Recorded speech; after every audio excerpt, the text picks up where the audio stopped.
আপনার গার্লফ্রেন্ডের নাম্বারটা একটু আমাকে দেন, আমি একটা কল করি, দেখি আমি তাকে ইমপ্রেস করতে পারি কিনা। ওকে। আপনি হচ্ছে গিয়ে কিছু হিন্টস দেন আপনার গার্লফ্রেন্ড সম্পর্কে। আমার গার্লফ্রেন্ডের নাম সাদিয়া, ওর বাসা ফরিদপুরে। নাম্বার।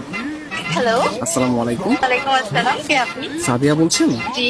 আমাকে আপনি চিনবেন না, আমি আর কি আপনাকে অনেকদিন ধরে ফেসবুকে ফলো করি। কেন কল করেছেন? আপনার পরিচয় কি? অ্যাকচুয়ালি আমার নাম হচ্ছে মাহিন, তো আপনি আমাকে চিনবেন না, পরিচয় দিয়েও লাভ নেই। আপনি দেখতে যেরকম সুন্দর, আজকে কল করার পর মনে হলো আপনার বয়সটাও এরকম সুন্দর। মানে আপনি সব দিক দিয়ে পারফেক্ট। মানে একটা মানুষ এত সুন্দর কিভাবে হয়, মানে আমি আর কি কল্পনা করা পারতেছি না। ধন্যবাদ আপনাকে। আর কিছু বলবেন? আমি আবার অপরিচিত কারোর সাথে কথা বলি। দেখেন, পৃথিবীর প্রত্যেকটা জিনিসই কিন্তু হঠাৎ করে ওঠে। আপনি যে আজকে অপরিচিত বললেন, কালকে পরিচিত হতেও পারে। এখন পরিচিত হতে তার ক্ষতি নেই, তাই না? অবশ্যই। কথা আমি ক্লিয়ারলি শুনতে পাইনি, আবার একটু বলবেন?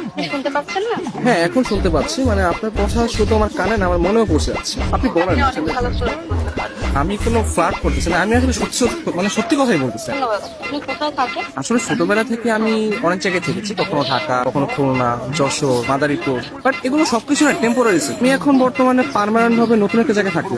সেই জায়গাটা কোথায়? আপনার মনে একটু একটা জায়গা হবে? না, আপাতত নেই। অপরিচিত কাছে জায়গা দিতে চাচ্ছি। অপরিচিত করতে আমরা চাইলে কিন্তু পরিচিত হতে পারে। আপনি চাইলে আমরা কথা বলতে পারি, দরকার ভিডিও কল অথবা মিটও করতে পারি। কিন্তু আমি তো আপনাকে দেখিনি, আপনি তো আমাকে দেখেছেন। রাতের দিকে তাহলে আমরা ভিডিও কলে আসি। আচ্ছা, আপনি তখন আমাকে হোয়াটসঅ্যাপে আপনার ছবি সেন্ড করেন। ও আচ্ছা। যদি মনে হয় যে না কথা বলা যায় বা ভালো লাগে, তাহলে আমি আপনার সাথে কন্টিনিউ করবো, সমস্যা নেই।